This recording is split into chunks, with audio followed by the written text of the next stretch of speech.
Hi guys, let's start the lecture now. Previous class में हम लोगों ने देखा था क्वेश्चन नंबर 21। उसी के कंटिन्यूएशन में मैं आपको कुछ और भी क्वेश्चंस हैं जो उसी लिस्ट में हैं 22, 23 एंड ऑल। तो उसमें सबसे पहले 21 के बाद 22 पे भी मैं स्टार्ट करूंगा, ठीक है। सबसे पहले I would suggest you to read the question completely. देखो इसमें क्या लिखा है इस क्वेश्चन में, the whole circle bearing of lines of a close traverse are given below.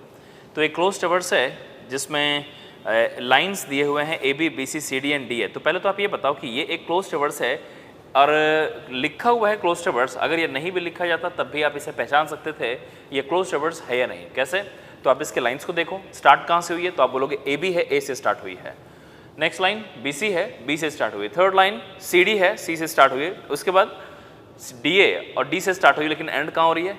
ए पे। तो इसका मतलब कि जब शुरुआत हुई है ए से और वापस ए पर लाकर के ही क्लोज हो रही है, इसका मतलब कि this traverse is a close traverse. मतलब कि अगर नहीं भी लिखा जाता ना क्लोज ट्रैवर्स है तो लाइंस का नाम देख करके आप इजीली आइडेंटिफाई कर सकते हो कि ये ओपन ट्रैवर्स है या ये क्लोज ट्रैवर्स है। आगे देखो, उसमें लिखा हुआ है फाइंड द इंक्लूडेड एंगल। तो पहले तो मैं आपको याद दिलाता हूँ कि इंक्लूडेड एंगल क्या होती है, इसका जिक्र हम लोग कर चुके हैं। तो आई गेस आपको याद होगा इंक्लूड एंगल अभी, है ना। क्या थी? एक लाइन से दूसरी लाइन के बीच में क्लॉकवाइज डायरेक्शन में जो एंगल मेजर करते हैं उसको बोलते हैं हम लोग इंक्लूडेड एंगल। अब साथ साथ इसमें ओपन ट्रैवर्स, क्लोज ट्रैवर्स सब के केसेस हमने आपको बता रखे हैं। अगर आपको याद नहीं है तो प्रीवियस लेक्चर आप टर्न करके देख लो, सब याद आ जाएगा। अब यहाँ से मैं शुरू करता हूँ। सबसे पहले इस पर्टिकुलर क्वेश्चन में आपको निकालना क्या है? Basically you are going to calculate what is the included angle. तो इंक्लूडेड एंगल निकालने के लिए देखो इसमें जो डेटा दिया है ना वो सिर्फ बियरिंग दिया है। अब बियरिंग तो लिखा है लेकिन ये नहीं लिखा कि वो फोर बियरिंग है या बैक बियरिंग है।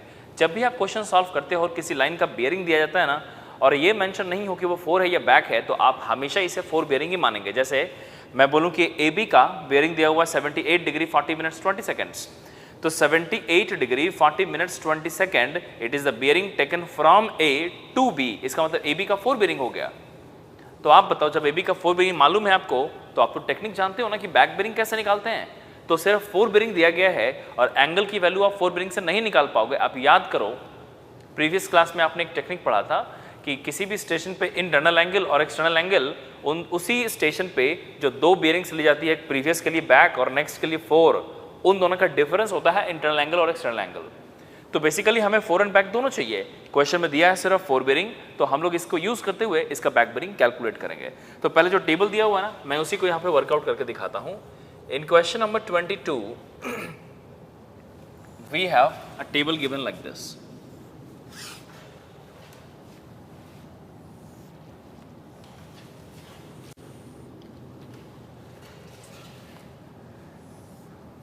सो ये है लाइन, फिर है ए बी लाइन, फिर है बी सी लाइन, फिर है सी डी लाइन एंड फिर है डी ए लाइन। अब इसमें जो दिया हुआ है वो सिर्फ बियरिंग लिखा है, इसका मतलब वो फोर बियरिंग है और हम लोग उसके बेसिस पे इसका बैक बियरिंग निकाल लेंगे। सबसे पहले जो गिवन डेटा है उसे मैं लिखता हूँ 78 डिग्री 40 मिनट्स 20 सेकेंड्स, फिर है 152 डिग्री 31 मिनट्स 40 सेकेंड्स, फिर है 251 डिग्री 18 मिनट्स 40 सेकेंड्स और फिर है 3 डिग्री 44 मिनट्स एंड 15 सेकेंड्स। तो आप देख सकते हो इस तरीके से डेटा लिखा हुआ है। अब इस डेटा को यूज़ करेंगे हम लोग और सबसे पहले बैक बियरिंग का कैलकुलेशन करेंगे। तो आपको याद होगा मैंने क्वाड्रेंट टेक्निक से आपको बताया था कि फोर एंड बैक का क्या टेक्निक होता है। तो फर्स्ट एंड सेकंड क्वाड्रेंट में अगर कोई बियरिंग है तो उसकी दूसरी वाली बियरिंग जो होगी वो थर्ड या फोर्थ में होगी, इसलिए 180 ऐड करना पड़ता है। अगर यही कोई बियरिंग मान लो फोर या बैक में से कोई एक अगर मान लो थर्ड या फोर्थ क्वाड्रेंट में है तो उस केस में हमें जो दूसरी बियरिंग होगी वो निकल के आएगी फर्स्ट और सेकंड क्वाड्रेंट में। इसका मतलब 180 सब्ट्रैक्ट करना पड़ेगा।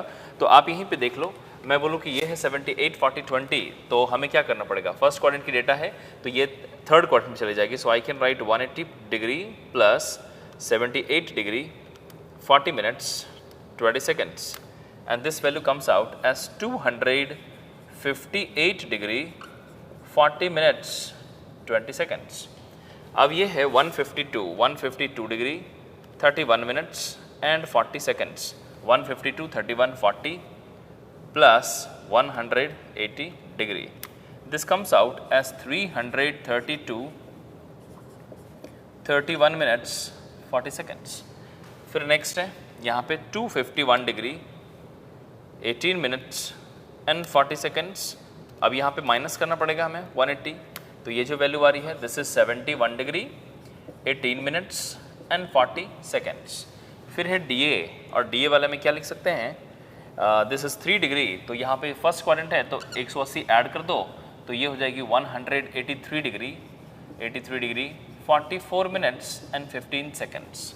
आप देखो आपके सामने ना फोर बेरिंग बैक बेरिंग सब आपको मिल चुकी है. अब इसको यूज़ करके हम लोग कैलकुलेट करेंगे इंक्लूडेड, लेकिन ये क्लोज ट्रैवर्स है और ये इंक्लूडेड एंगल निकालेंगे कैसे, इसके लिए एक डायग्राम का वर्कआउट कर लेना ज़रूरी है. तो एक काम करते हैं हम लोग कि जैसा ऐसा फोर बेरिंग है ना, अब यहीं पे इस क्वेश्चन के ज़रिए से एक और कॉन्सेप्ट आप ये सीखने जा रहे हो कि कभी भी जब डेटा मालूम हो तो मैं उसको यूज़ करके ट्रैवर्स बनाऊँ कैसे, मतलब how to make the diagram of any traverse. तो डायग्राम बनाने के लिए ना आपको फोर बेरिंग बैक बेरिंग दोनों नहीं चाहिए, सिर्फ कोई एक चाहिए, फोर बेरिंग या फिर कोई बैक बेरिंग. आप उसी के बेसिस पे पूरा डायग्राम कंप्लीट कर लेते हो. लेकिन यहाँ पे जो बैक बेरिंग हमने निकाला है वो सिर्फ इसलिए निकाला है ताकि एंगल का कैलकुलेशन आप कर सकें. एंगल सिर्फ एक बेरिंग से नहीं निकलेगी, आपको डिफरेंस लेना पड़ता है, इसलिए हमें दोनों वैल्यू चाहिए होगी. तो हमने दोनों निकाल लिया, कैलकुलेशन यहाँ से कर लेंगे. लेकिन डायग्राम कैसे बनाएंगे, अब टेक्निक समझाता हूँ. डायग्राम ये जो मैं टेक्निक आपको समझाने जा रहा हूँ ये ना ही सिर्फ इस क्वेश्चन में, इसके अलावा जो क्वेश्चन हैं, या फिर आप ऐसे समझो इंक्लूड एंगल पूछा जाए, लोकल अट्रैक्शन का करेक्शन पूछा जाए, या फिर ट्रैवर्स सर्वेइंग हो, कभी भी हो, जहाँ पे भी बियरिंग का टर्म आएगा ना उसमें डायग्राम ऐसे बनाएंगे जो मैं अभी टेक्निक आपको सिखाने जा रहा हूँ. करना क्या है, सर्वेइंग जहाँ से स्टार्ट हुई है वहीं से आप भी स्टार्ट कर लो. आप बताओ सर्वेइंग कहाँ से स्टार्ट हुई इसमें, तो आप बोलोगे ए स्टेशन से. ए से किसकी तरफ गए, बी. कितने डिग्री एंगल से, तो यहाँ पर लिखा हुआ 78 40 20. ठीक है, तो आप बता दो इतना एंगल ये कौन सी क्वाड्रेंट में हुई, फर्स्ट क्वाड्रेंट में. तो अब हमें क्या करना है, ए स्टेशन को रेफरेंस मानना है और बी को फर्स्ट क्वाड्रेंट में दिखाना है इसी एंगल पे. फिर बी को रेफरेंस मानना है, फिर सी को इतना एंगल पे दिखाना है दिस, फिर सी को रेफरेंस मानना है, फिर डी को दिखाना है, एंड सो ऑन. अब ये जो डेटा है ये आपने लिख लिया होगा. ठीक है, नहीं लिखा है तो पॉज करके आप लिख लीजिए डेटास को.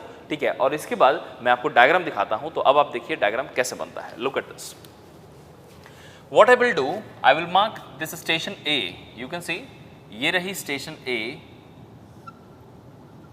ये स्टेशन ए है, और इस स्टेशन से बी अगर जाएं तो 78 डिग्री इज दिस.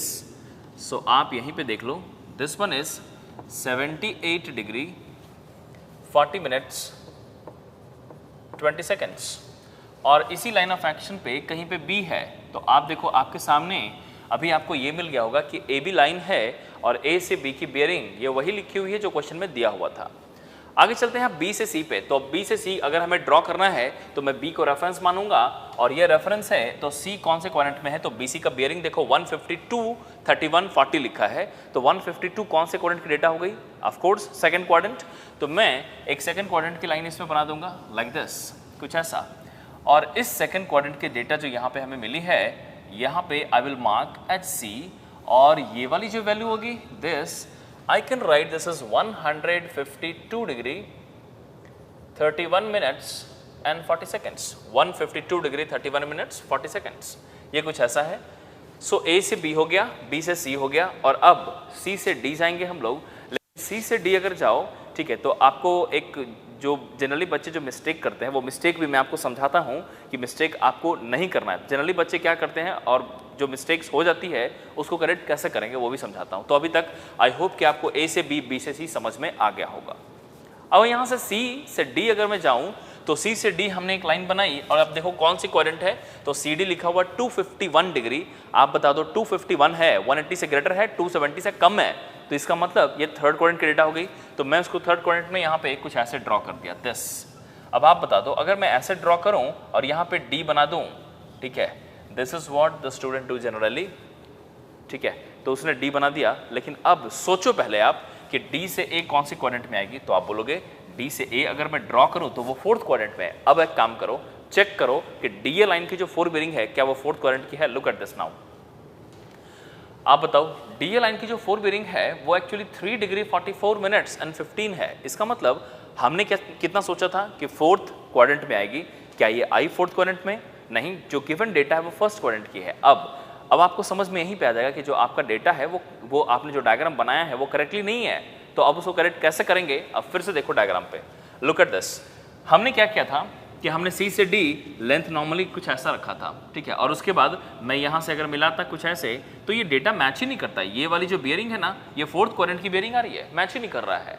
और मैं आपको अब एक चीज़ बताता हूँ, कभी भी जब ऐसा सिचुएशन में आप फंसो कि अगर कोई डायग्राम बना रहे हो आप, और बनाते बनाते कभी ऐसा होता है कि स्टार्टिंग पॉइंट और एंड पॉइंट का क्वाड्रेंट हमेशा देखते चलते हो कि पहली लाइन की क्वाड्रेंट में मैच किया कि नहीं, फिर दूसरी लाइन की क्वाड्रेंट में मैच किया कि नहीं, फिर तीसरे में मैच किया कि नहीं, चौथे में मैच किया कि नहीं, और यही देखते देखते आप पूरा डायग्राम बनाते हो। कई बार ऐसे सिचुएशन में आप आ सकते हैं जब आपको लगेगा कि जब एंड कर रहा हूं ना मैं, ठीक है, तो एंड करते समय डायग्राम में जो दिख रहा है और जो डेटा दिया हुआ है वो दोनों मैच नहीं कर रहा है, ठीक है, तो यहां पे आपको अपने डायरेक्ट डायग्राम में कुछ करेक्शंस करने की जरूरत पड़ती है। क्या, किसी ना किसी लाइन की लेंथ को आपको एडजस्ट करना पड़ेगा, कई बार छोटा कई बार बड़ा, ठीक है। सो जैसे कि यहां पे आप बता दो, अगर मैं यहां पे स्मॉल लेंथ लेके चलूं ना D, तो CD की लेंथ के हिसाब से DA की जो बियरिंग आ रही है ना, वो 4th क्वाड्रेंट की आ रही है, लेकिन गिवन बियरिंग 4th क्वाड्रेंट की नहीं है, 1st क्वाड्रेंट की है। इसका मतलब D यहाँ पे नहीं है, D कहीं यहाँ पे है। अगर मैं D यहाँ पे बना दूं ना, तो बताओ D के रिस्पेक्ट में A 1st क्वाड्रेंट में आ जाएगी। तो करेक्ट डायग्राम क्या होगा, ये मैंने वो बताया कि बच्चे क्या मिस्टेक करते हैं। अब इसके बाद देखेंगे कि करेक्ट डायग्राम कैसे बनाते हैं। तो मैं इसी C से D जब एक्सटेंड करूंगा, so I will simply write here like this, कुछ ऐसा। और अब देखो ये है, यहाँ से आई कैन राइट, ये हमारी स्टेशन है, जिस स्टेशन को हम लोग D कह सकते हैं, this one is station D। अब आप खुद ही देख लो, A, B, C and D we have, है ना। तो A से 78, 40, 20, B से 152, 31, 40 और CD अगर देखें तो ये यहाँ से CD, this one is 251 degree 18 minutes and 40 seconds, यही तो है 251, 18, 40। और ये वाली जो बियरिंग है दिस, ये आ रही है 3 डिग्री 44 मिनट्स एंड 15 सेकेंड्स। तो पहले तो आप ये देख लो, this traverse is a clockwise traverse. सभी का बियरिंग जो दिखाना था, जिस तरीके से डायग्राम बनता है, मैंने डायग्राम बनाने का टेक्निक आपको समझा दिया। आई होप कि आपको डायग्राम समझ में आया होगा, ठीक है। अब एक काम करते हैं कि जैसे ABCD दिखाया ना, ठीक है, अब हम जो बैक बेरिंग निकाल चुके थे, अब उसको इसमें अलोकेट करते हैं। होगा क्या कि जब आप 4 बेरिंग से डायग्राम बनाते हो ना, ठीक है, अगर आपने कहीं पे कोई मिस्टेक किया होगा बनाने में, ठीक है, तो बैक बेरिंग से मैच नहीं करेगा वो। अब बैक बेरिंग का भी क्वाड्रेंट मैच करना चाहिए, क्योंकि हम लोग निकाल चुके हैं, अभी हम लोग जानते हैं। तो अब मैं यहाँ से देखूंगा, AB लाइन की बैक बेरिंग B से A की तरफ होगी, वो ये वाली बेरिंग है दिस, और इसकी वैल्यू कितनी है, ठीक है। So this value is 258 degree, कितना निकाला था, 40 मिनट्स 20 सेकेंड्स, ठीक है। सिमिलरली ये C से B जो बियरिंग है, BC लाइन की बैक बेरिंग 332 डिग्री, कितना है 31 मिनट्स 40 सेकेंड्स, 332, 31, 40। और उसके बाद CD लाइन की जो बियरिंग है, this one here it is 71 degree 18 minutes and 40 seconds, 71 degree 18 minutes and 40 seconds. और ये वाली जो बियरिंग है, this I can right, this is 183 degree 44 minutes and 15 seconds. आप देख लो, सब कुछ यहाँ पे हम लोग ऑलरेडी अलोकेट कर चुके हैं। लेकिन आपको मैं याद दिलाता हूँ, अगर आप पिछले लेक्चर्स को एक बार देखेंगे वापस, या फिर आपने नोट जो बनाया है उसमें आप पलट के देखो, तो जहाँ पे मैंने इंक्लूडेड एंगल बताया था ना, उस जगह पे मैंने कुछ पॉइंट्स भी आपको बोले थे। एक पॉइंट बोला था कि क्लॉकवाइज ट्रैवर्स हो, तो ट्रैवर्स खुद जब क्लॉकवाइज होती है ना, तो बाहर वाली एंगल जो एक्सटर्नल एंगल बनती है उसको बोलते हैं इंक्लूडेड एंगल। लेकिन अगर ट्रैवर्स एंटी क्लॉकवाइज हुई, तो उस ट्रैवर्स के अंदर का इंटरनल एंगल को इंक्लूडेड एंगल कहा जाता है। आप देखो इस वाले केस में क्या होना चाहिए, एक क्लॉकवाइज ट्रैवर्स है, so can I write the external angle will be the included angle, ठीक है। और आप जानते हो, अगर इस तरीके से नहीं समझना चाहते हो, अलग तरीके से देखोगे तब भी आप सोच सकते हो। बाय डेफिनेशन क्या होती है, किसी भी दो लाइन के बीच में included angle is always the angle between the one line to the next line in clockwise direction. तो एक लाइन DA से AB के लिए क्लॉकवाइज में देखोगे तो बाहर वाली एंगल आ जाएगी, ये वाली एंगल आ जाएगी आपको, दिस, ये वाली एंगल। तो ये हमारी इंक्लूडेड है, here also it is included, here also it is included and here also it is included, you can see, ठीक है। अब यहीं पे what I can say, अगर मैं बोलूं कि ये क्लॉकवाइज ट्रैवर्स है, तो बाहर वाली एंगल को जो एक्सटर्नल है वही हमारी इंक्लूडेड है, और इस पॉइंट को मैं यहाँ पे लिख देता हूँ। So what I can write, one by one we will calculate all the bearings, ठीक है, तो यहाँ पे we will calculate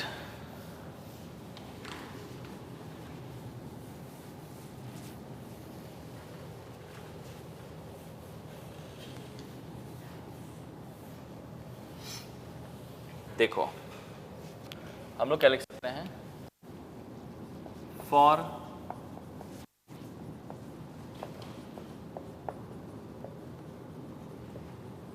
clockwise traverse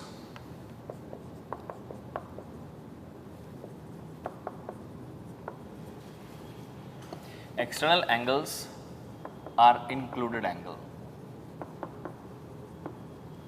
ठीक है, सो हमें निकालना है अब एक करके इंक्लूडेड एंगल। सो मैं निकालता हूं इंक्लूडेड एंगल हर एक स्टेशन पे निकाल लेंगे। तो एंगल ए, एंगल बी,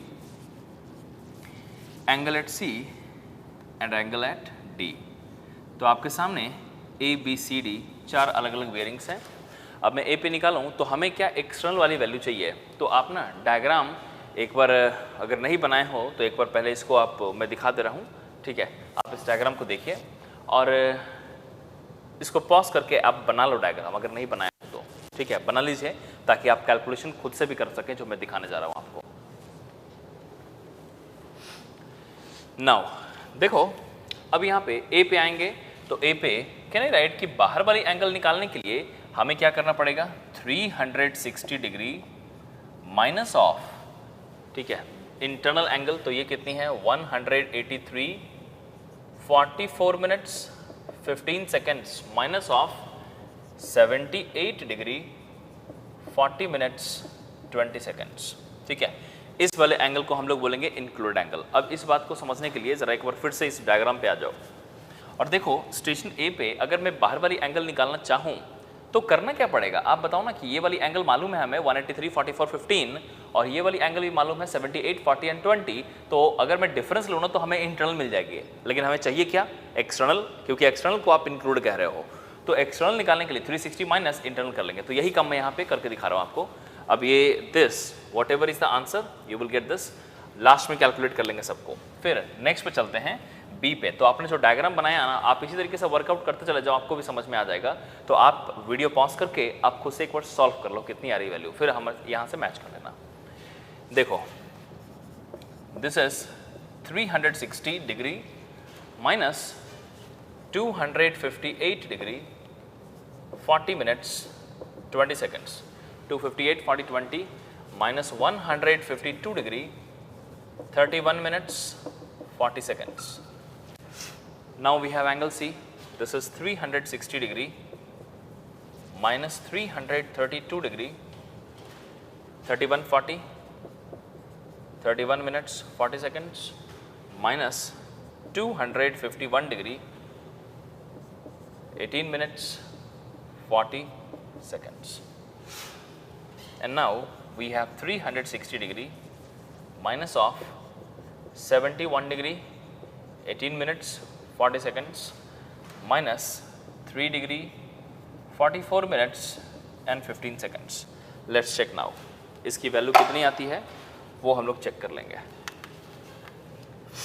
ये आ जाएगी, this is 183 degree 44 minutes 15 seconds minus 78 degree 40 minutes 20 seconds. This value and 360 degree minus answer. We are getting this value as 254 degree 56 minutes and 5 seconds is one value. Another one, this is 258 degree 40 minutes 20 seconds. 258, 40, 20 minus of 152 degree 31 minutes and 40 seconds. ठीक है, and this value we are getting this. तो 360 में से minus कर दो तो ये जो आंसर आ रही है this is 253 degree 51 minutes and 20 seconds. सिर्फ देखना ज़रूरी नहीं है, ध्यान रहे। Compass surveying, traverse surveying, labelling surveying ऐसा चैप्टर है जिसमें कैलकुलेशन, मतलब सर्वेइंग सब्जेक्ट ही ऐसा है जिसमें कैलकुलेशन भर के आते हैं। ठीक है, और ज़्यादातर बच्चे तो कैलकुलेशन में फंस जाते हैं, कुछ कॉन्सेप्चुअल मिस्टेक में फंसते हैं, कुछ कैलकुलेशन में फंस जाते हैं। तो कैलकुलेट भी खुद से कीजिए, सिर्फ वीडियो मत देखिए, ठीक है। Use your calculator, pause the video and calculate. आप भी कैलकुलेट कीजिए, फिर मैच कीजिए, कैलकुलेट करना ज़रूरी है, ठीक है, खुद से करो। उसके बाद now we have 332 degree 31 minutes 40 seconds minus 251 degree 18 minutes 40 seconds. This is a 360 degree minus this, and we are getting this as 278 degree 47 minutes 00 seconds. And here it is 71 degree 18 minutes 40 seconds minus 3 degree 44 minutes and 15 seconds this, and 360 degree minus this. We are getting as 292 degree 25 minutes and 35 seconds. एक minute के लिए hold करते हैं। देखो सारी values तो निकल गई अभी, लेकिन मैंने अभी कैलकुलेट किया, मुझे पता नहीं कि हमने कैलकुलेट सही किया है कि नहीं किया है, ठीक है। मतलब कि आप कैलकुलेशन को भी चेक कर सकते हो, क्योंकि आप जानते हो एक फार्मूला कि यहाँ पे इंक्लूड एंगल है और ये एक्सटर्नल के बराबर है, तो आई गेस यू आपको मालूम होगा फार्मूला कि सम ऑफ एक्सटर्नल एंगल, किसी भी क्लोज ट्रैवर्स के लिए, किसी भी पॉलीगन के लिए जो एक्सटर्नल एंगल का सम होता है वो होता है 2n + 4 × 90, और यही अगर इंटरनल के लिए देखना होता तो वो होती है 2n - 4 × 90, तो वहाँ से चेक हो जाएगा। तो इसकी सम आनी कितनी चाहिए, पहले वो निकालते हैं कि कितना होना चाहिए सम 2n + 4 × 90 से। अगर मैं चेक करूं सो एक अलग से यहीं पे दिखा दे रहा हूं, can I write designated sum of external angle 2n + 4 × 90 and this is equal to 2 × कितने साइड्स थे टोटल, सो वी हैव 4 + 4 × 90, तो ये आ जाएगी this is 2 × 4 this × 90 and this we are getting 1080 degree, इतने के बराबर आनी चाहिए वैल्यू सम। तो हमने ये निकाली कि डेजिग्नेट होना कितना चाहिए और हम लोग कितना निकाल रहे हैं, लेट्स चेक नाउ। तो यहीं पे अगर इन सबको ऐड कर दो तो ये हो जाएगी 254 degree 56 minutes 5 seconds plus 253 degree 51 minutes 20 seconds plus 278 degree 47 minutes plus 292 degree 25 minutes and 35 seconds. ये हमने ऐड किया and we are getting exactly 1080 degree. So ये हमने जब ऐड किया ना, so we are getting 1080 degree 0 minutes 00 seconds, ये हमारी आंसर आ रही है। कैन आई राइट, आप यहीं पे देखो कि डेजिग्नेटेड जो होनी चाहिए थी और जो हम लोग ने निकाला है दोनों सेम आ गया, इसका मतलब कि हमारे सारे आंसर्स करेक्ट हैं। ये भी करके दिखाना पड़ेगा आपको क्वेश्चन में जब भी इंक्लूड एंगल पूछा गया है, तो क्योंकि आप जानते हो ना, तो या तो इंटरनल वाली होगी या तो एक्सटर्नल वाली होगी, आपको दोनों का फॉर्मूला मालूम है, ठीक है। सो इस क्वेश्चन के थ्रू आपने काफ़ी सारे कॉन्सेप्ट सीख लिए। सबसे पहले तो आपने ये देखा कि डायग्राम कैसे बनता है, फिर देखा कि इंक्लूड एंगल निकालते कैसे हैं, फिर देखा आपने इसको वेरीफाई कैसे करते हैं। सारी चीज़ें हो गई हैं, तो आप पहले इसको कंप्लीट कर लो, वीडियो पॉज कर लो और इसको आप लिख लो पहले, उसके बाद हम लोग मूव करेंगे नेक्स्ट क्वेश्चन पे।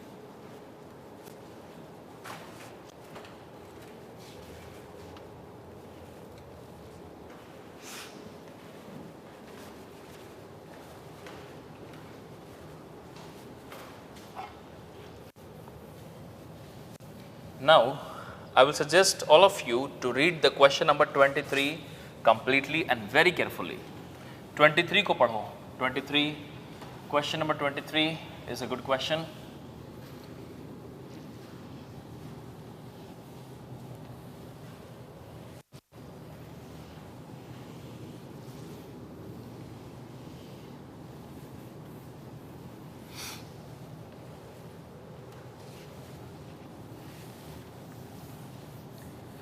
क्वेश्चन नंबर 23 पढ़िए और उसका डायग्राम खुद से प्रिपेयर कीजिए आप। अब हम लोग एंटर कर रहे हैं लोकल अट्रैक्शन प्रॉब्लम्स में, तो आप यहाँ पे देखोगे कि लोकल अट्रैक्शन की प्रॉब्लम को रिजॉल्व कैसे करते हैं, ठीक है। तो प्रॉपरली सॉल्व कीजिए इस क्वेश्चन को पहले।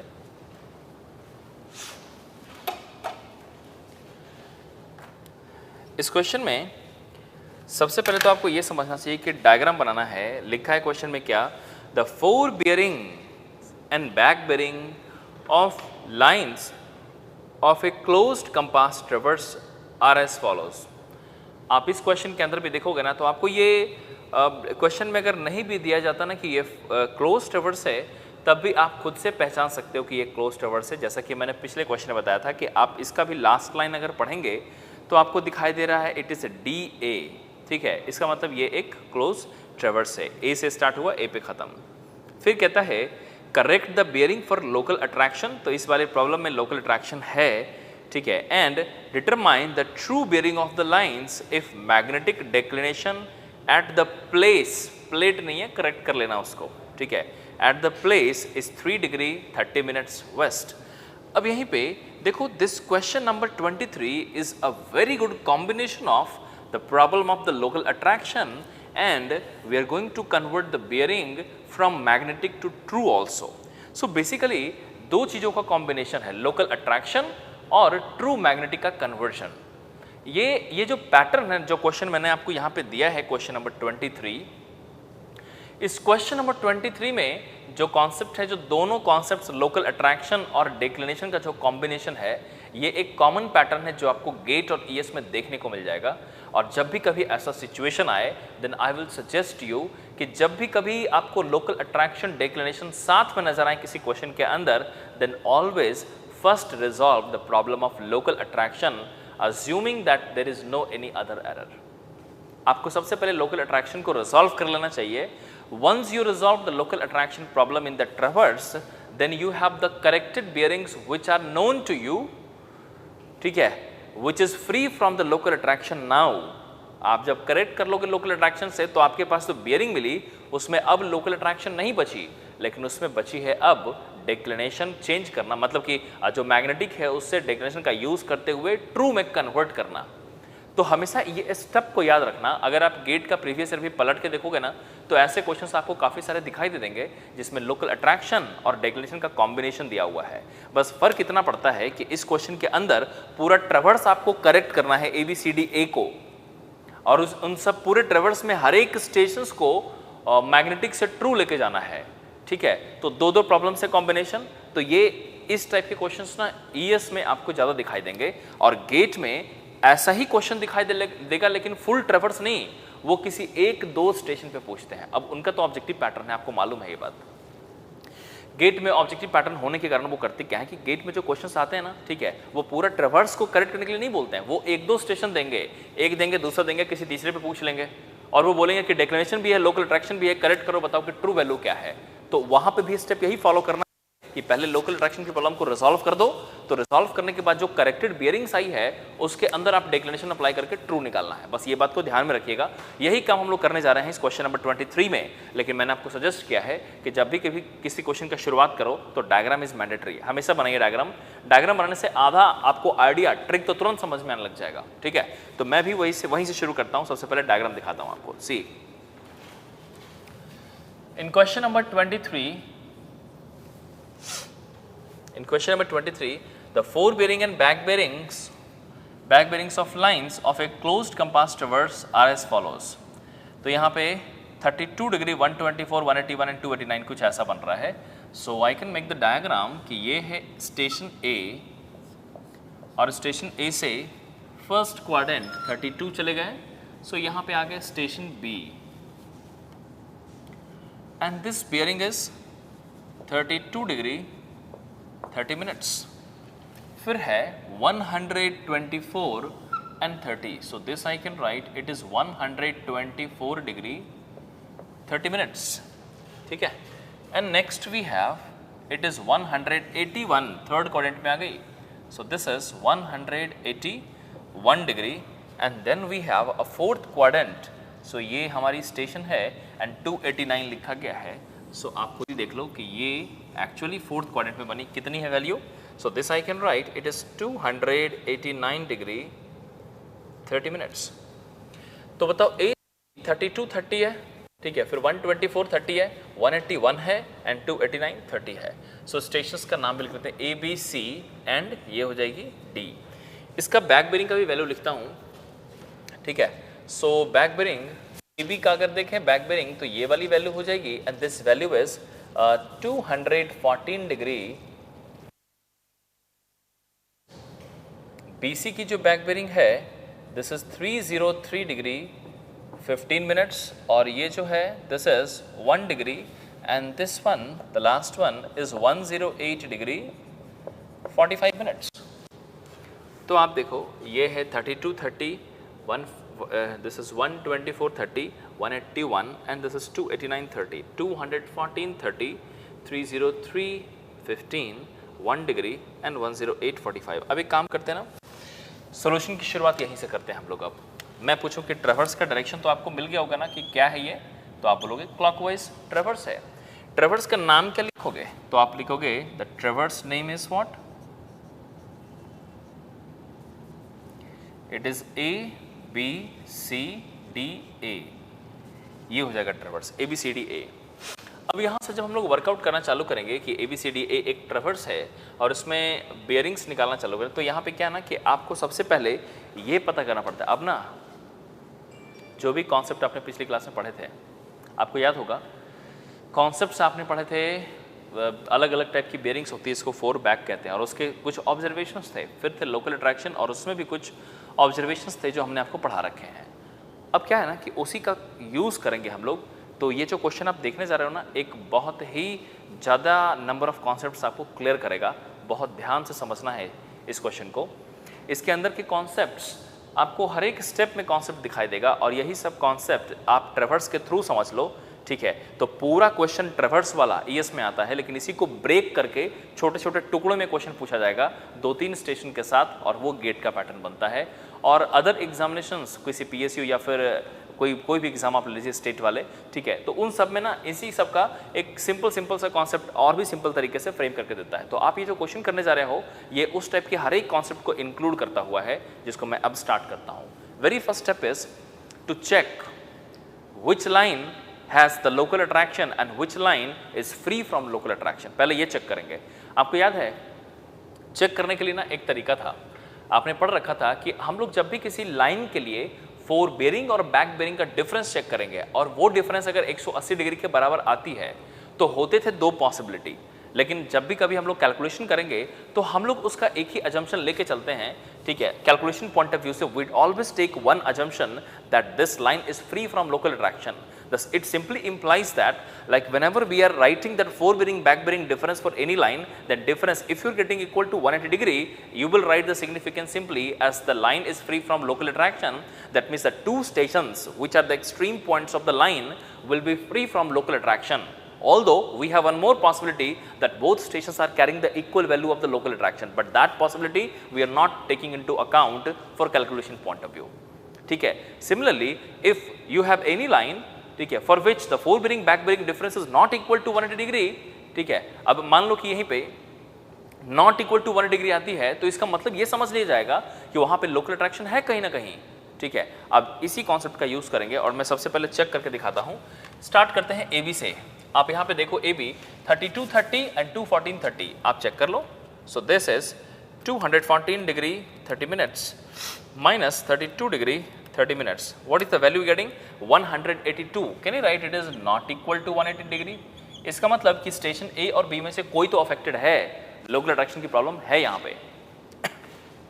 आगे देखो BC के लिए देखें, तो BC के लिए भी चेक कर लो आप। तो BC के लिए ना हालांकि चेक करने की जरूरत पड़ेगी भी नहीं, मतलब कैलकुलेटर यूज करने की जरूरत नहीं पड़ेगी। आप देखो ना यहीं पे 12430 है, 30315 है, इक्वल तो नहीं हो सकती ना 180 के बराबर, तो यहाँ पे भी नॉट इक्वल टू 180 डिग्री आ गई।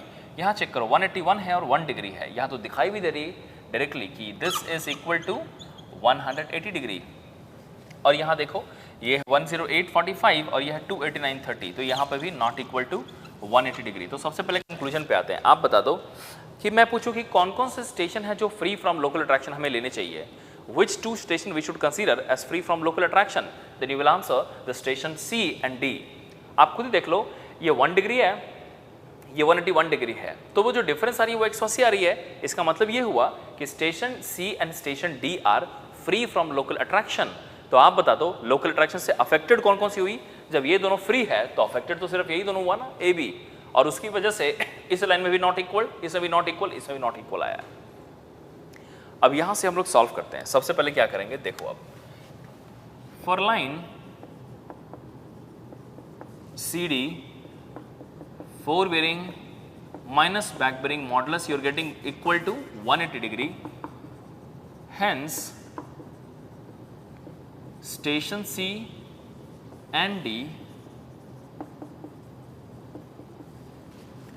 are free from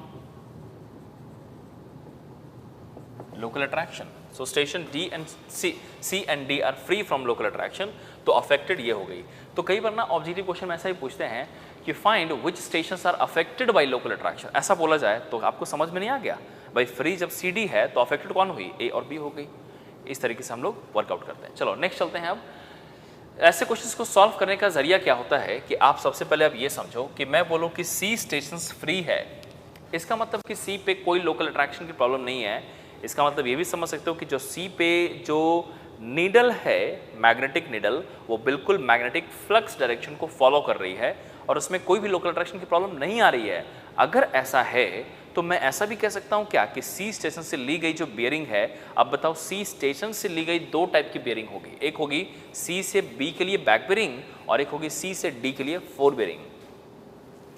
अगर मैं आपको ये बोलूं कि सी स्टेशन खुद ही फ्री फ्रॉम लोकल अट्रैक्शन है तो क्या ऐसा भी कहा जा सकता है कि सी स्टेशन से लिए गए दोनों बियरिंग बैक प्रीवियस लाइन के लिए और फोर नेक्स्ट लाइन के लिए ये दोनों ही bearing free from local attraction होंगे और उसमें कोई भी एरर नहीं होगी.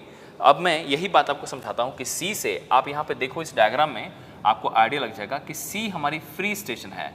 कहने का मतलब इसमें लोकल अट्रैक्शन की प्रॉब्लम नहीं है. तो सी से ली गई एक बियरिंग है बैक बियरिंग जो कि 303 डिग्री 15 मिनट्स है और एक है फोर बियरिंग 181. तो इन दोनों ही वैल्यू में लोकल अट्रैक्शन की प्रॉब्लम नहीं है. There is no any local attraction at all. अब आ जाओ दूसरी स्टेशन जो फ्री है वो है स्टेशन डी. और अगर मैं बोलूं डी स्टेशन पे क्या है तो आप बताओ. डी स्टेशन पे एक है बैक बेरिंग और एक है फोर बेरिंग. कितने का बैक बेरिंग है 1 डिग्री और फोर बेरिंग कितने का है 289.30. तो आप इन दोनों डेटा को भी देखो. You have a data 289.30 and 1 degree. Can I से कि ये दोनों बियरिंग्स भी फ्री फ्रॉम लोकल अट्रैक्शन हो गए. तो दो स्टेशन अगर फ्री होती है ना लोकल अट्रैक्शन से इसका मतलब कि 4 रीडिंग है, सब मिलाकर के 4 रीडिंग है जिसके अंदर लोकल अट्रैक्शन की प्रॉब्लम नहीं होगी और वो रीडिंग्स आपके सामने यहाँ पे हैं. सॉल्व कैसे करेंगे मैं आपको दो टेक्निक यहीं पे बताता हूँ. देखो सॉल्व करने के ना वैसे मेथड होते हैं दो. एक होती है डायरेक्ट मेथड. डायरेक्ट मेथड में हम लोग डायरेक्टली वर्कआउट करते हैं लेकिन एक अजम्पशन लेना पड़ता है कि इसके अंदर कोई इंटरनल एंगल की एरर ना हो. ये पहला मेथड है, इसका नाम है डायरेक्ट मेथड. एंड दूसरा एक और मेथड है जिसका नाम है इंटरनल एंगल मेथड. अब इंटरनल हम लोग अभी जो डिस्कस करेंगे ना दोनों ही मेथड का जिक्र करेंगे, इंटरनल एंगल मेथड का भी और first method which is direct का भी. तो अभी जो क्वेश्चन देखने जा रहे हैं हम लोग this is the question number 23. इस क्वेश्चन में हम लोग डायरेक्ट मेथड का जिक्र करेंगे. तो हम लोग अभी डायरेक्ट मेथड देखेंगे लेकिन डायरेक्ट मेथड समझाने के लिए मैं आपको पहले डायग्राम से ये क्वेश्चन सॉल्व करके दिखाता हूँ एंड फिर इसी को टेबल फॉर्म में दिखाऊंगा कैसे सॉल्व करते हैं. ठीक है, देखो यहाँ पे सबसे पहले डायग्राम में आप विजुअलाइज करना सब. कैन आई से if station C is free from local attraction then the back bearing is 303 degree 15 minutes and this value has no any local attraction problem, it is free. Another data is 181, it is also free from local attraction, there is no any problem at all in this also. Another data we have 1 degree which is the back bearing for CD and this has no error of local attraction. And the last data which is the four bearing from D to A, this is 289 degree 30 minutes, this is also free from local attraction in which there is no any local attraction at all. तो क्या है कि इसके अंदर भी local attraction नहीं है. अब इसको देखो ये कौन सी बियरिंग होगी लाइन डीए की. तो आप डायरेक्शन के हिसाब से देखोगे तो ये डी से ए की फोर बियरिंग है और ये करेक्ट है, इसके अंदर कोई भी एरर नहीं है. अब मैं आपसे यही पूछूं कि if you have a corrected fore bearing known to you, using the corrected fore bearing can you calculate what should be the corrected back bearing value. तो करेक्टेड फोर बेरिंग को यूज करते हुए क्या करेक्टेड बैक बेरिंग निकाल सकते हैं हम लोग. ठीक है, तो मैंने आपको बताया कि मैं दो टेक्निक से आपको समझाऊंगा. तो ये दोनों टेक्निक यहां पे देखिए आप. पहले डायग्राम से दिखाता हूं समझना. सो मैं यहां पे एक टेक्निक यूज करता हूं. अब यहां पे ये मेजर्ड वैल्यू लिख रहा हूं, ठीक है, और ट्रू वैल्यू लिखूंगा ब्लू कलर से. तो ये ट्रू वैल्यू है क्योंकि इसके अंदर लोकल अट्रैक्शन नहीं है. तो आप बता दो ये है fore bearing, this one is what fore bearing value. and this one is the true value. That means there is no any error in this particular data. So if you don't have any error in 28930, then on the basis of the correct forebearing, can you find the what is the correct backbearing? You know that it must be at a difference of 180. So it is 28930. I can write 289 degree 30 minutes minus 180 degree, and this is equal to 109 degree 30 minutes. So I will write what is the true value we have. It is 109 degree 30 minutes. Hold on for a moment, and here you have a back bearing which is measured by the instrument as 108 degree 45 minutes. आपने instrument use किया था ना, instrument को use करके जो आपने back bearing निकाला है वो है 108 डिग्री 45 मिनट्स. ये इंस्ट्रूमेंट को यूज करके निकाला है. साथ में जो होना चाहिए करेक्टेड, जो कि करेक्टेड के बेसिस पे निकाला वो इतना है. तो हमारा कंसर्न एरर निकालना नहीं है, हमारा कंसर्न है करेक्शन निकालना, ताकि करेक्टेड बेयरिंग्स को पता कर सकें. आप तो जानते हो कि एरर और करेक्शन अपोजिट नेचर्स के होते हैं, equal in magnitude and opposite in nature. अब यहाँ पे अगर मैं बोलूँ एरर, तो आप अब यहाँ पे एक चीज होल्ड करो. मैंने बोला ना कई सारे कॉन्सेप्ट आपको क्लियर हो जाएंगे. तो सबसे पहले आप यहीं पे एक पॉइंट समझ लो. जब गेट और ईएस का प्रॉब्लम सॉल्व करोगे ना आप ऑब्जेक्टिव में, तो कई बार वो पूछते हैं calculate the error of local attraction, या फिर सिंपली बोलेंगे कैलकुलेट द लोकल अट्रैक्शन. तो लोकल अट्रैक्शन अगर बोला गया हो तो समझ लेना कि लोकल अट्रैक्शन एक एरर होती है. आप अभी टर्न करके अपने नोट्स में देखो, आपने एक डेफिनेशन लिखा था लोकल अट्रैक्शन का, और वहां पे भी आपने ये लिखा था कि local attraction is an error. इसका मतलब ये हुआ कि लोकल अट्रैक्शन का करेक्शन निकालना हो ना, तो equal in magnitude and opposite in nature लिखना पड़ेगा आपको. जैसे कि यहां पे मैं आपको दिखाता हूं, जो मेजरमेंट लिया इंस्ट्रूमेंट से वो है 108 डिग्री 45 मिनट्स, और वहीं पे जो हमने करेक्टेड निकाला है ट्रू वैल्यू वो इतना है. तो अगर मैं error due to local attraction निकालता ना, तो आपको शायद याद होगा रिलेशन के एरर के लिए हम लोग मेजर्ड माइनस ट्रू करते हैं, और वो कितनी हो जाएगी देख लो, 108 degree 45 minutes minus 109 degree 30 minutes, और ये हो जाएगी माइनस 45 मिनट्स. एरर है, ये एरर है माइनस 45 मिनट्स. ठीक है, 45 मिनट्स माइनस में आई है एरर, तो इसका करेक्शन कितने का होगा, प्लस में 45. ठीक है, इसी को आप इस तरीके से निकाल सकते हो कि true minus measured is the correction. So I can write 109 degree 30 minutes minus 108 degree 45 minutes, and this value is equal to here, this correction is equal to correction at, आप बताओ करेक्शन जो भी निकालो, सी फॉर करेक्शन समझ लेना, 45 minutes का correction है. तो आगे बढ़ने से पहले आप बताओ, ये जो करेक्शन की वैल्यू है 45 मिनट्स, ये 45 मिनट से करेक्शन कौन सी स्टेशन पे है, तो आप बोलोगे स्टेशन ए पे. अब मैं 1 मिनट के लिए होल्ड करता हूं और मैं आपको याद दिलाता हूं, जब आपने लोकल अट्रैक्शन पढ़ा था ना, तो वहां पे आपने 3 पॉइंट्स लिखे थे, इनफैक्ट 4 पॉइंट्स लिखे थे ऑब्जर्वेशन में. पहला पॉइंट तो नॉट इक्वल टू 180 पे था, दूसरा था इक्वल टू 180 पे, और तीसरा था कि भाई किसी भी स्टेशन पे अगर कोई लोकल अट्रैक्शन की प्रॉब्लम होती है, if you have any problem of local attraction at any station, then उस स्टेशन से लिया गया जितना बियरिंग है उन सभी बियरिंग्स में सेम वैल्यू की एरर आएगी लोकल अट्रैक्शन वाली, और इसीलिए जो करेक्शन की वैल्यू होगी उन सभी बियरिंग्स में वो भी सेम टू सेम होगी. तो आप बता दो, ये स्टेशन ए है और इसके अंदर लोकल अट्रैक्शन है, और इसमें इसके जो बैक बेरिंग है उसमें करेक्शन है 45, तो क्या मैं ऐसा लिख सकता हूं कि इसकी फोर बेरिंग में भी करेक्शन कितनी हो जाएगी, 45. ठीक है, so what I can write is कि यहीं पे 3230 है, आई will right here 3230. So the measured value is 32 degree 30 minutes, यहाँ पे ए का लिखा हुआ था, और आपने निकाल लिया करेक्शन अभी कितने की है, 45 मिनट्स. तो आप खुद बता दें कि करेक्टेड जो ट्रू वैल्यू होगी करेक्टेड बियरिंग वो कितनी हो जाएगी. So that is 32 degree 30 minutes plus 45, this is 0 degree 45 minutes. This value is 33 degree 15 minutes we have. तो आप देखो कंक्लूजन ये हुआ ना कि एक स्टेशन पे जो इसकी बैक बेरिंग पे करेक्शन है, यही करेक्शन इसके फोर बेरिंग पर भी लग जाती है. तो हमने यहाँ से एक दूसरे से कनेक्ट करते हुए निकाल लिया. अब करना क्या है ना, इसी प्रोसीजर को रिपीट करना है, और हम लोग रिपीट करते करते उस स्टेशन तक पहुंच जाएंगे जो हमारी करेक्टेड स्टेशन थी. ठीक है, अब यहीं पे देखो, यहाँ पे नेक्स्ट चलते हैं. तो इस पर्टिकुलर डायग्राम से जो बी है, इस डायग्राम में देखो, एंड आई कैन राइट कि इस बी स्टेशन से we can work out and we can write कि ये ट्रू वैल्यू है. ठीक है सर, ये हमारी मेजर्ड वैल्यू है, ये मेजर्ड वैल्यू है, तो इसकी ट्रू वैल्यू क्या होगी, ये मेजर्ड वैल्यू है तो ट्रू वैल्यू आप बता दो 33:15 है, तो कितना लिखोगे 33 degree 15 minutes plus 180 degree, it becomes 213:15। तो अब मैं लिख नहीं रहा हूँ यहाँ पे, कैलकुलेट करके दिखा रहा हूँ सिर्फ, ठीक है। तो आप बताओ ये है मेजर्ड वैल्यू इतना एंड ट्रू वैल्यू आई है 213 डिग्री 15 मिनट्स। तो आप बताओ उसके करेक्शन क्या आएगी, तो true value minus measured value कर लो 214 डिग्री 30 मिनट्स और ये आई है -1 डिग्री 15 मिनट्स। तो करेक्शन जो यहाँ पे है, this correction is -1 degree 15 minutes. Can I apply the same correction here? So it is -1 degree 15 minutes. तो यहाँ पे आप बता दो इसकी ट्रू वैल्यू क्या बनी, तो आप लिखोगे 124 degree 30 minutes -1 degree 15 minutes and this value is 123 degree 15 minutes इतनी आई है। तो आप बता दो अब करेक्टेड फोर बेरिंग मालूम, तो इसकी करेक्टेड बैक बेरिंग क्या होनी चाहिए, प्लस कर दो 180 और आप देखो ये आ रही है 303 degree 15 minutes. Are you getting the same value as the measured? यही वैल्यू आ गई कैलकुलेट। आप 123:15 है जो फोर बेरिंग है, तो इसकी बेसिस पे बैक बेरिंग निकालने के लिए क्या करोगे, 180 को ऐड करोगे। तो हमने ऐड किया and I am getting the same value as we have measured from the instrument. So यहीं पे जितने भी वैल्यू हमने निकाले हैं वो करेक्टेड वैल्यू आपके सामने रखे हुए हैं, ठीक है।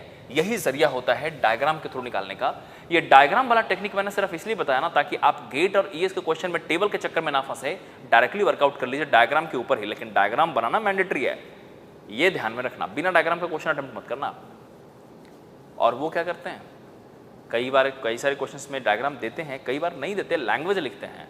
तो आपको क्या करना है, लैंग्वेज से डायग्राम में कन्वर्ट करना है, ठीक है।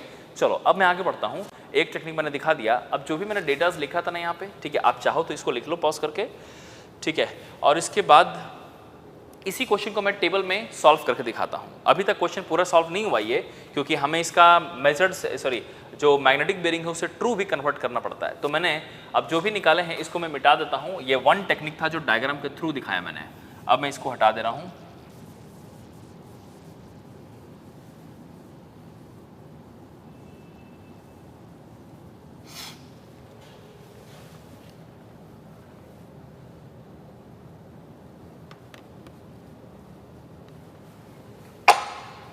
देखो टेबुलर फॉर्म में हमें वर्कआउट करना पड़ेगा। So what I can right, थोड़ा सा केयरफुली समझिएगा टेबल का।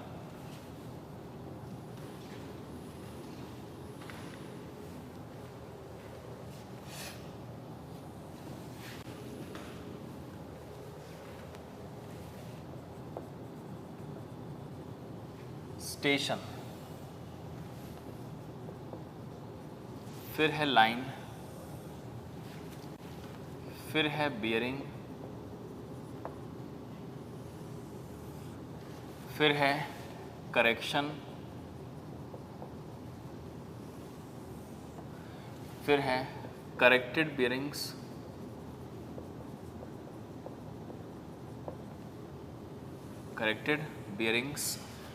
फिर है कैलकुलेशन। और एक पार्ट और मैं आगे बढ़ाऊंगा। आप खुद ही सोचो ना कि स्टेशन से लाइन बनाया, लाइन से बेयरिंग मिली, बेयरिंग का करेक्शन निकालेंगे और उससे करेक्टेड बेयरिंग निकालेंगे। तो करेक्टेड किस से, लोकल अट्रैक्शन से। तो यही हो जाएगी हमारी मैग्नेटिक बेयरिंग MB। और हमें ट्रू निकालना है तो एक अलग से कॉलम बनाता हूँ ट्रू बेयरिंग का। This true bearing is equal to, तो आप तो जानते हो ना magnetic bearing plus minus declination होती है, तो वो काम हम लोग यहाँ पे आखिरी में कर लेंगे, ठीक है। सो पहले लोकल अट्रैक्शन फिर डेक्लिनेशन वाला पार्ट। तो मैं स्टार्ट करता हूँ। इसमें स्टार्ट किया था सर्वे A से, ठीक है, स्टेशन A से स्टार्ट किया और सबसे पहले जो बेयरिंग लिया था ना वो A से B के लिए लिया था, तो लाइन हो गया AB। उसके बाद आपने इंस्ट्रूमेंट को स्टेशन B पे रखा, इंस्ट्रूमेंट को स्टेशन B पे रख दिया, तो ये रही स्टेशन B। और B से पहली रीडिंग क्या ली आपने, तो वो मैं यहाँ पे दिखा दे रहा हूँ। पहली रीडिंग आपने क्या ली है, तो आप बताओ। A से स्टार्ट किया ना, आप इस डायग्राम के थ्रू भी जा सकते हो कि A से स्टार्ट किया तो 4 बेरिंग लिया A से B का, फिर इंस्ट्रूमेंट रखा B पे, तो B पे रखने के बाद पहले AB का बैक बेरिंग लेंगे एंड फिर नेक्स्ट लाइन के लिए BC पे आगे बढ़ेंगे। और वो चीज़ यहाँ देखो, जिस सीक्वेंस में सर्वे कर रहे हैं ना उसी सीक्वेंस में आगे बढ़ रहे हैं।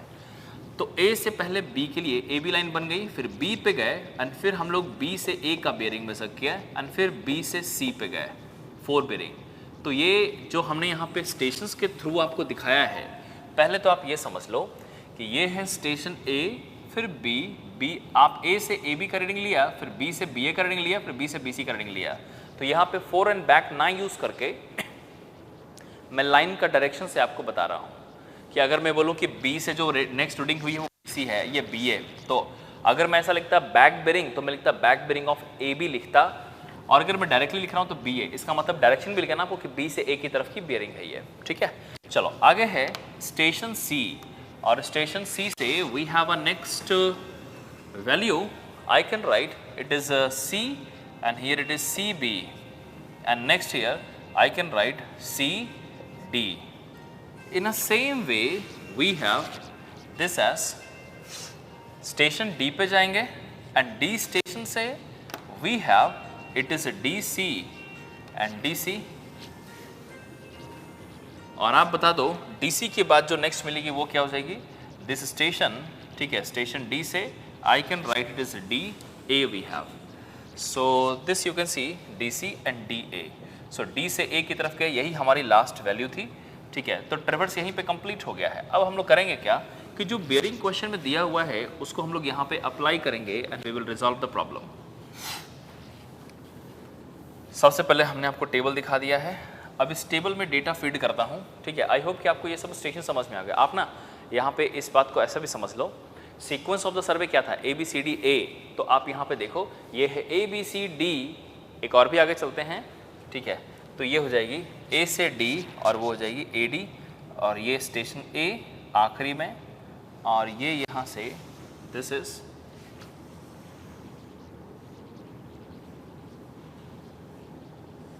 Like this. So you can understand ये ए है और ये हो जाएगी ए से डी। आप सीक्वेंस देखो पहले सर्वे का, ट्रेवर्स का नाम हमने बताया था आपको, क्या था ट्रेवर्स का नाम, A B C D A. आप ये देखो A B C D A, और रीडिंग का जो सीक्वेंस है वो वही सीक्वेंस है जो आप सर्वे करते हो। आप देखो पहले इंस्ट्रूमेंट ए पे रखा, फिर ए से बी का बेयरिंग लिया, फिर बी पे रखा, उसके बाद बी से ए का बेयरिंग लिया, फिर बी से सी का बेयरिंग लिया, फिर इंस्ट्रूमेंट सी पे रखा, सी से बी का बेयरिंग लिया, सी से डी का बेयरिंग लिया, फिर इंस्ट्रूमेंट को डी पे रखा, डी से सी एंड डी से ए, फिर ए पे रखा और ए से डी, और यहीं पे ए से स्टार्ट किया, ए से क्लोज किया, तो ये बन गई क्लोज ट्रेवर्स। अब करेंगे क्या कि जो डेटा दी हुई है ना, ठीक है, अब उसको मैं यहाँ पे फीड करता चला जाता हूँ गिवन डेटा को। करेक्शन अभी नहीं कर रहे हैं, पहले मैं फीड करना सिखा रहा हूँ। तो आप देखो जो ए बी की बेयरिंग है वो है 32 डिग्री 30 मिनट्स, फिर बी ए की बेयरिंग है इट इज़ 214 डिग्री 30 मिनट्स, उसके बाद है 124 डिग्री 30 मिनट्स, और उसके बाद है 303 डिग्री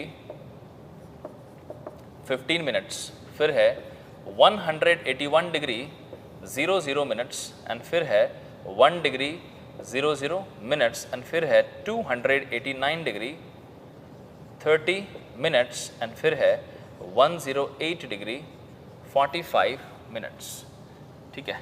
आप देख लो, मैच कर लेते हैं एक बार डेटा को, 32 30, 214 30, 124 30, 303 15, 181 1 डिग्री, 289 30 एंड 108 45। अब हम लोग करेक्शन करने जा रहे हैं, लेकिन आप बता दो, एक ऑब्जर्वेशन अभी निकाला था कि करेक्टेड वैल्यूज कौन सी होगी, तो आप बताओ कौन कौन से स्टेशन थे। ऑब्जर्वेशन निकाल चुके हो आप यहाँ देखो लिखा हुआ है, पढ़ो। For line C D the fore bearing and back bearing difference you are getting equal to 180 degree and hence station C and D are free from local attraction हो जाएगी। तो C and D local attraction से free है, तो मैं उन दोनों को हैज कर दे रहा हूँ, सिर्फ ये समझाने के लिए कि ये दोनों फ्री है, इसके अंदर लोकल अट्रैक्शन नहीं है। आप देख लो, लेकिन आप यहीं पे साथ में देखो कि अगर C और D दोनों ही फ्री हो जाते हैं, if you have the station C and station D both are free from local attraction, can I say we have total 4 readings which are free from local attraction. The reading CB, CD, DC and D है, ये चारों ही free हो जाएंगे। इसका मतलब कि इसकी correction की वैल्यू क्या लिखोगे, आपके सामने देखो 2 स्टेशन है तो 4 बेयरिंग्स उसके सामने यहाँ पे आपको दिखाई दे रही है। ये चारों बेयरिंग्स का करेक्शन कितना लिखोगे टेबल में, तो जब करेक्टेड ही है तो किस बात का करेक्शन, 0 हो गई ना। So I will write it is 0 correction, ये देखो 0। अब जीरो करेक्शन है, इसका मतलब कि करेक्टेड वैल्यू सेम ही हो जाएगी as of the measured. So this is 303 degree 15 minutes, 181 degree 00 minutes, 1 degree 00 minutes and 289 degree 30 minutes. ये है सिचुएशन। तो आप बताओ इसके बेसिस पे जब आपको सी और डी से डेटा मिल चुके हैं, ठीक है, अब यहां से मैं एक्सटेंड करूंगा तो वही काम करने जा रहा हूं जो हमने डायग्राम में किया था लेकिन टेबल के थ्रू कर रहे हैं। तो आप सोचो डीए पे पहली रीडिंग जो थी वो डी से सी के लिए थी, तो ये बैक बेरिंग हो गई, और डी से ए के लिए जो है वो फोर बेरिंग हो जाएगी। तो ये तो फोर बेरिंग है, तो आप बताओ ये फोर बेरिंग है, फोर बेरिंग है, करेक्टेड फोर बेरिंग से क्या निकालोगे? कैलकुलेशन में बताओ क्या करेंगे? We will calculate the corrected back bearing. कैसे निकालोगे करेक्टेड बैक बेरिंग? तो भाई फोर बेरिंग माइनस 180 करना पड़ेगा क्योंकि यहाँ पे 180 से ग्रेटर है। So I will write this is 289 degree 30 minutes minus 180 degree and this comes out, ये आ जाएगी, this is 289 degree 30 minutes minus 180 degree, this comes out as 109 degree 30 minutes. तो ये हमने ये जो वैल्यू आई है ना 109 डिग्री 30 मिनट्स, मैंने इसी को यहाँ पे इसके अंदर रिप्रेजेंट किया है। चूंकि वो करेक्टेड फोर बेरिंग से करेक्टेड बैक आ रही है तो मैंने उसको करेक्टेड वाले टेबल में रखना है। So I will write this is 109 degree 30 minutes. अब आपके सामने आप देखो कि इस AD के लिए ये जो AD लाइन है उस AD की जो बेयरिंग है वो 109 डिग्री 30 मिनट्स करेक्टेड बेयरिंग है और मेजर्ड बेयरिंग आपके सामने है 10845। तो क्या मैं करेक्टेड जो कि true value minus measured value करके क्या हम लोग उसका करेक्शन निकाल पाएंगे? अब लोकल अट्रैक्शन की जो करेक्शन है वो कितना लिखूं मैं, आप देखो, ट्रू माइनस मेजर्ड होती है। So this minus 108 degree 45 minutes कर लो and this value you getting 45 minutes. तो I will put here 45 minutes की करेक्शन है और वो भी प्लस साइन के साथ। ठीक है, तो आप बता दो, अब यहीं पे सोचो ए स्टेशन से ली गई AD बियरिंग के अंदर, मैंने आपको बोला ना कि टॉपिक बहुत ध्यान से समझना, यह आपको एम्पल नंबर ऑफ क्वेश्चंस को सॉल्व करने में हेल्प करने वाला है। इसके शुरुआत से लेकर के आखिरी तक जब तक हम लोग डिस्कस करेंगे बहुत सारे कॉन्सेप्ट्स को इंक्लूड करता है इस क्वेश्चन के अंदर। तो आप देखो जो ए से रीडिंग ली गई है AD, उस AD रीडिंग में करेक्शन कितने 45 मिनट्स का। तो आप तो जानते हो ना कि ए स्टेशन से ली गई जो दूसरी बेयरिंग है उसमें भी करेक्शन की वैल्यू यही होगी 45 मिनट्स। सो ये है 45 ए से बेयरिंग, तो ए की ही जो दूसरी बेयरिंग है वो देखो ऊपर ए से AB बेयरिंग है और इसके अंदर भी करेक्शन वही होगी प्लस 45 मिनट्स। तो बताओ करेक्टेड वैल्यू कितना बोलेंगे? So this is 32 degree 30 minutes plus 45 minutes and this you are getting 32 degree 30 minutes plus 0 degree 45 minutes. ठीक है, सो ये जो आ रही है दिस इज 33 डिग्री 15 मिनट्स। अब ना एक मिनट के लिए रुकता हूं। देखो ये क्या है कि हम लोग जो अभी सॉल्व कर रहे हैं ना, हम लोग अभी लोकल अट्रैक्शन की प्रॉब्लम को सॉल्व कर रहे हैं। जो टेक्निक मैंने आपको समझाया कि करेक्टेड से मेजर्ड की तरफ जाएंगे और उसका करेक्टेड निकालेंगे, फिर करेक्शन निकालेंगे एंड करेक्शन का यूज़ करके आगे बढ़ेंगे। ये काम करेंगे अगले स्टेशन पे। अब अगले स्टेशन हमारा करेक्ट हो गया, फिर उसको करेक्टेड मानते हुए फिर नेक्स्ट पे जाएंगे, फिर उसको करेक्ट मानते हुए फिर नेक्स्ट पे जाएंगे और यही करते कितने भी स्टेशंस का पॉलीगन बना लो आप, बस यही एक जरिया होता है सॉल्व करने का। एक मिनट के लिए होल्ड करता हूँ। आपने क्या किया, कैसे मालूम चला? क्योंकि जो दो स्टेशंस थी, कोई एक लाइन थी जो फ्री थी और इसलिए जब भी कोई क्लोज ट्रैवर्स आता है ना तो उसमें एक लाइन का रेफरेंस बना के दे दिया जाता है ताकि आप उसको रेफरेंस 180 का मानिए और उसमें लोकल अट्रैक्शन को 0 मानते हुए उसी को रेफरेंस बनाते हुए हर एक स्टेशन को करेक्ट कर लीजिए। ये टेक्निक होता है क्लोज ट्रैवर्स का। गेट क्या करता है इसमें? गेट के एग्जाम में क्या करेगा कि ओपन ट्रैवर्स का केस दे देगा और वो अलग तरीके से देगा। वो आपको चेक करने का अपॉर्चुनिटी नहीं देगा कि आप चेक करो। वो क्या बोलेगा कि ये वाली स्टेशन है जो फ्री है उसमें लोकल अट्रैक्शन नहीं है, तो वही आपके रेफरेंस बन गई, हमें चेक करने की जरूरत ही नहीं है और वहीं से आगे बढ़ते बढ़ते बढ़ते बढ़ते पूरा रिजॉल्व कर देंगे।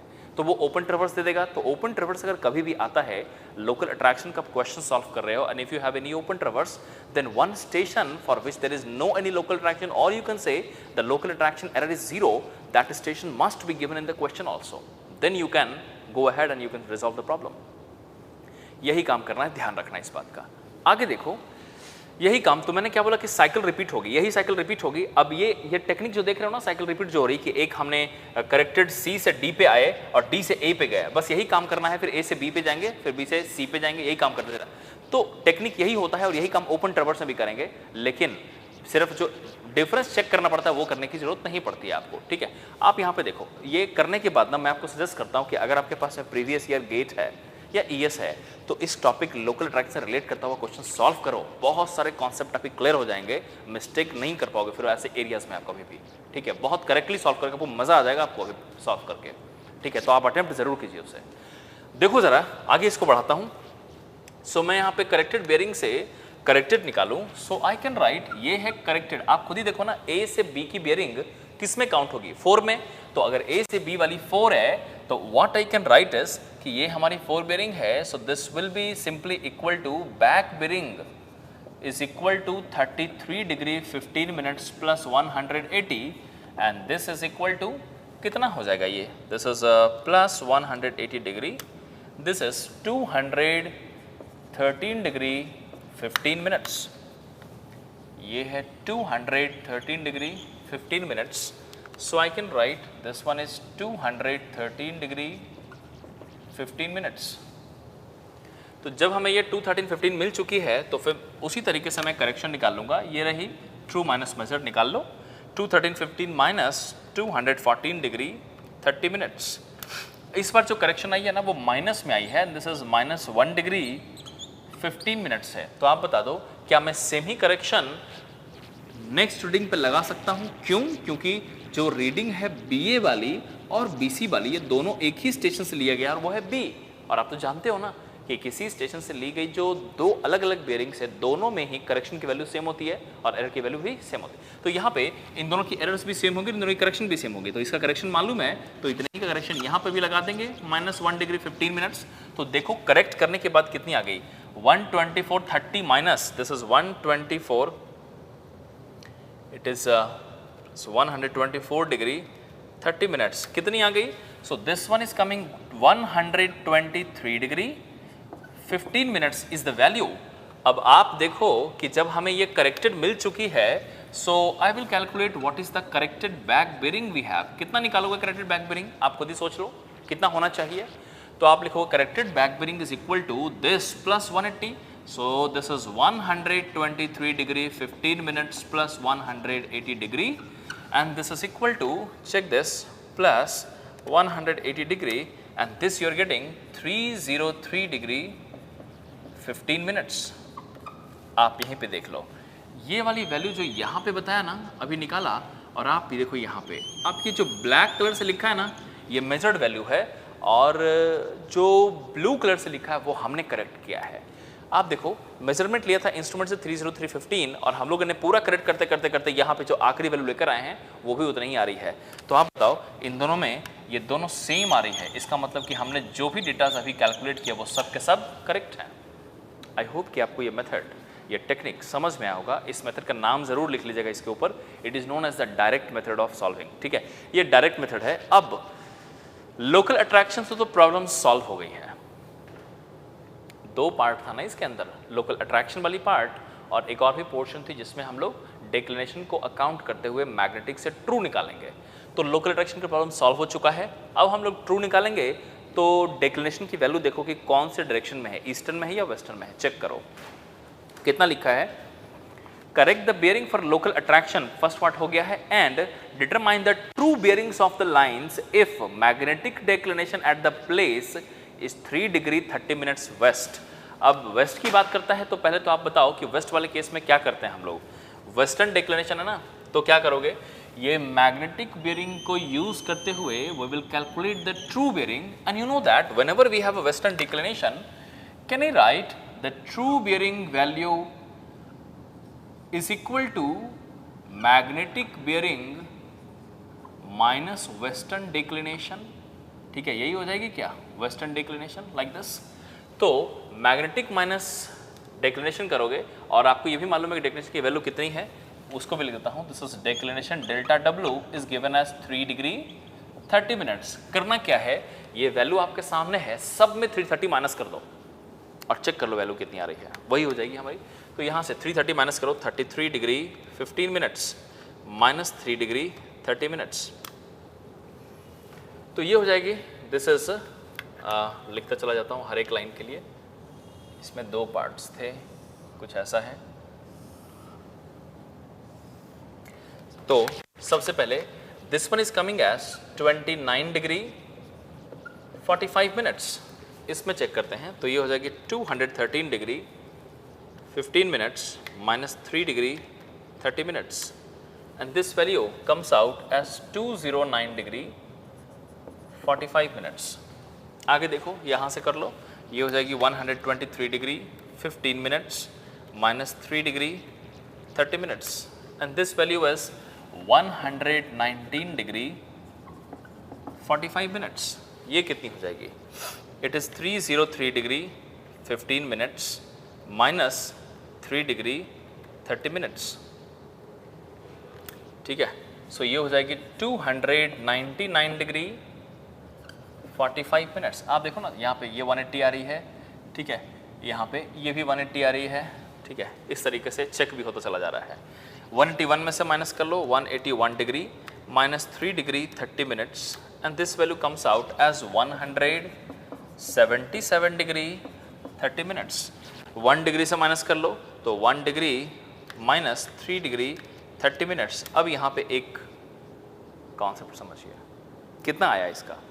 1 डिग्री माइनस 3 डिग्री 30 मिनट्स करोगे तो माइनस 2 डिग्री 30 मिनट्स। आप बताओ, बियरिंग को अगर नेगेटिव साइन में लिखोगे ना, देयर इज नो सिग्निफिकेंस। लेकिन अब बियरिंग नेगेटिव कहने का मतलब क्या होता है वो समझो, समझना, विजुअलाइज करना, यहाँ पे सिर्फ विजुअलाइजेशन है।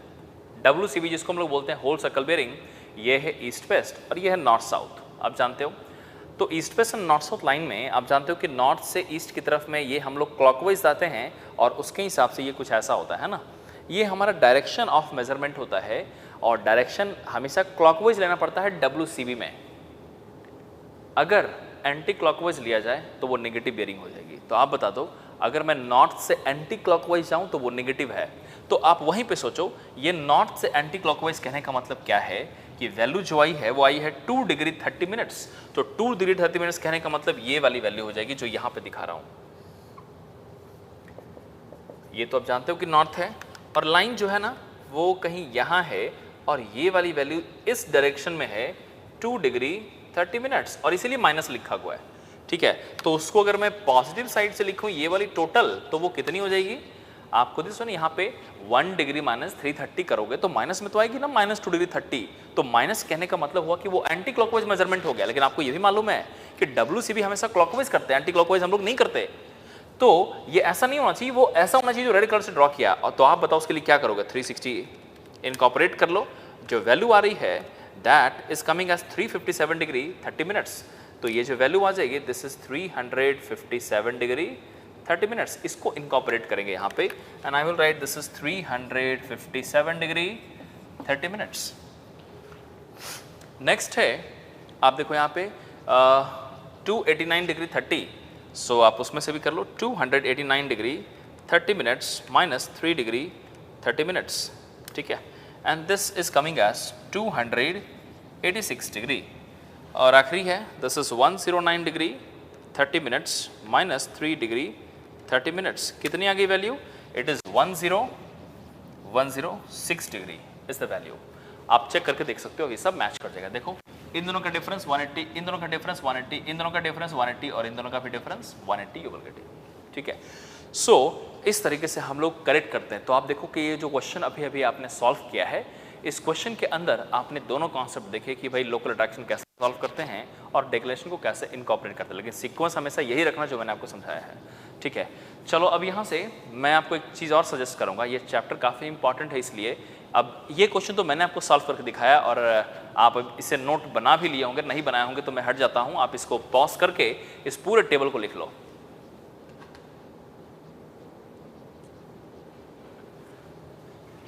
ठीक है। आई होप कि आपने इसे लिख लिया होगा। अब इस क्वेश्चन को बिना देखे, वीडियो तो आपके पास में है, आप इसे कई बार देख भी सकते हो, लेकिन मैं चाहता हूं कि आप अब, ठीक है, ये क्लास अभी अबाउट टू फिनिश हो गई है, ठीक है, अब इसको यहीं पे मैं क्लोज करता हूँ, लेकिन मैं चाहता हूँ कि आप इस क्वेश्चन को दोबारा खुद से सॉल्व करें। आपके कॉन्सेप्ट ही सारे के सारे क्लियर हो जाएंगे लोकल अट्रैक्शन वाले। अभी तक मैंने सिर्फ एक मेथड का जिक्र किया, वो है डायरेक्ट मेथड, ठीक है। ये direct method of local attraction आपने सॉल्व किया, तो इसके थ्रू आपने लोकल अट्रैक्शन देखा। लेकिन इस क्वेश्चन को ना खुद से एक बार अटेम्प्ट करो। कई सारे जगहों पे आप मिस्टेक्स हो सकता है करेंगे, तो अगर मिस्टेक कर रहे हो तो वहाँ पे आपको फिर करेक्ट करना है, खुद से ट्राई करना है, और दोबारा फिर वीडियो को देखना, फिर वहाँ से आपके मिस्टेक्स को आप इजीली रेक्टिफाई कर पाएंगे। ये काम करना ज़रूरी है आपके लर्निंग के लिए, आपके बेटर परफॉर्मेंस के लिए, ठीक है। सो इसको दोबारा एक बार सॉल्व कर लीजिए। अब इसका नेक्स्ट क्वेश्चन जो है 23 सॉल्व किया ना, तो 24 अगले क्वेश्चन है जो हम लोग नेक्स्ट मेथड से करेंगे, which is internal angle method, but in next class. आज के लिए बस इतना ही। Thank you.